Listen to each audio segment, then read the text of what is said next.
Millennials are getting older. Gen Z is the one we really don't understand. And just when we've figured out that you do not send an eggplant emoji to your kids if they ask what is for dinner. The young'uns, they just go and change everything, don't they? Yeah, the smiley faces and the crying eyes we add to text messages, they don't mean happy or sad anymore.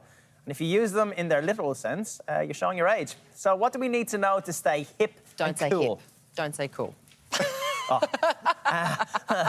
Michael McQueen is a trend forecaster and he joins us now to keep us cool, don't you? Hello, Michael. Hey! I just found out 2 seconds ago as a millennial. Yeah. I did not know what I was before then, but I'm already ahead.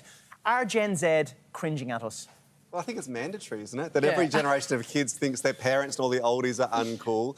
But I guess it's natural as well that we want to understand what they're doing, how they're communicating so we can bridge the gap. So it's that fine line of trying to be relevant without being tragic. And I think that's the challenge for all of us as we get older, really. I think we're totally tragic, you and I, Tristan.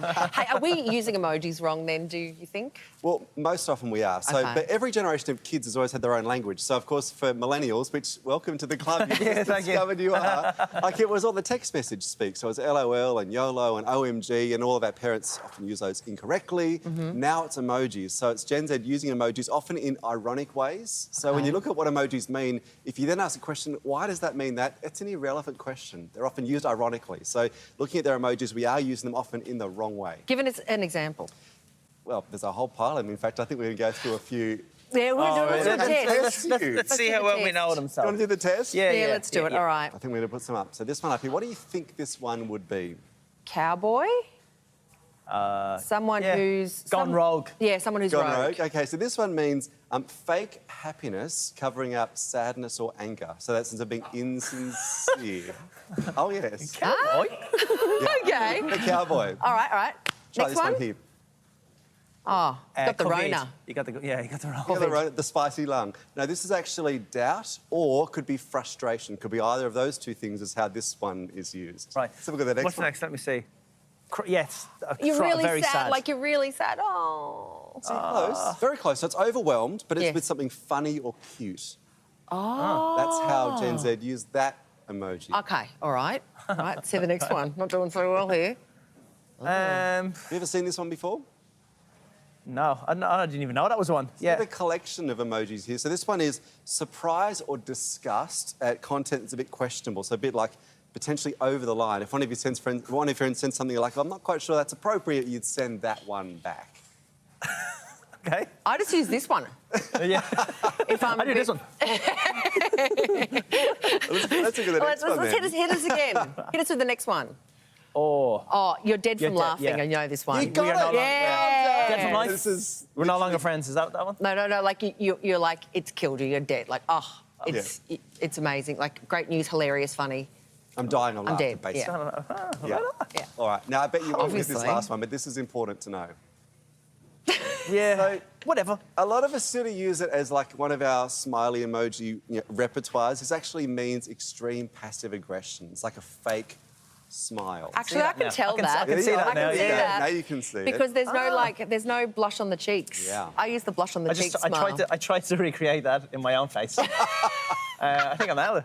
Very passive aggressive of you. Oh, wow. And there's a new Gen Z app in town. Yeah, so there's a couple of them that that? are really gaining traction. So one to look at is called Be Real. So Be Real, interesting, is like a countercultural thing to what we've seen with Instagram. So the way it does it is it prompts you at a certain point every day, you've got a 2-minute window to take 2 photos, front camera, back camera, and it's got to be what's happening in your life at that moment, not glamorised, not with any filters. And so it's like this shift back toward the pendulum moving toward radical authenticity after the age of Instagram. And this is becoming a really popular app with Gen Zs in college in the US right now. Wow, so Instagram's over, MySpace is gone. Well, I think there is that sense of like we've gone so far toward everything being so, yeah, MySpace is gone, yes.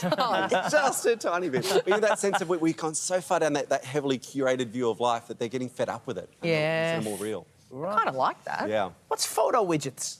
So photo widgets, these are relatively new. So there's a couple of them. So Live In and Lock It are the two apps that people are using to do this. And it creates like a little window on the home screen of your phone. So, you know, on the home screen, you've got news and weather updates. Puts a little window there, and your friends, if you're connected using these apps, can just share photos in real time of what's happening in their life. So rather than sharing them on broader social media, it's a more organic way to connect with your friends, just the friends, the moments and memories you want to share just with those close to you. So again, gaining traction because people are shying away from sharing everything publicly. It's just with their smaller group of friends now. Should we try to keep up or should we give up? Because, you know, when people try too hard to keep up with their kids because they're a cool mum, not a regular mum, you know, can it backfire sometimes if you try to be too hip with the kids? So what do we do? So I think it's always that fine line of like wanting to be interested, wanting to be aware and try and keep up without trying to be too cool. Yeah, okay. And jump onto the trends yourself. Because the moment we do that as oldies, we kill the trend. Yeah. That's what happened with Facebook. You know, Facebook was cool until all the oldies joined it. So we've got to be mindful of that. So what should we do then? Should we jump on with Gen Z or wait till the next one? I mean, who comes next? And so, should we be scared of it? After Gen Z is Generation Alpha, because we ran out of letters, which showed a lack of foresight. We started at X, so we only had 3 letters to go, and then we've got to go back to the beginning. So Generation Alpha are the really young kids in primary school now. And, yeah, they're different again. I'll be fascinated to watch them. Wow. Thank you so much for joining us and telling us how uncool we are. I really appreciate your time. Anytime, you're welcome. We can delete all the emojis from our phone. MichaelMcQueen.net, go to his website. Yeah, check it out. Make sure you do.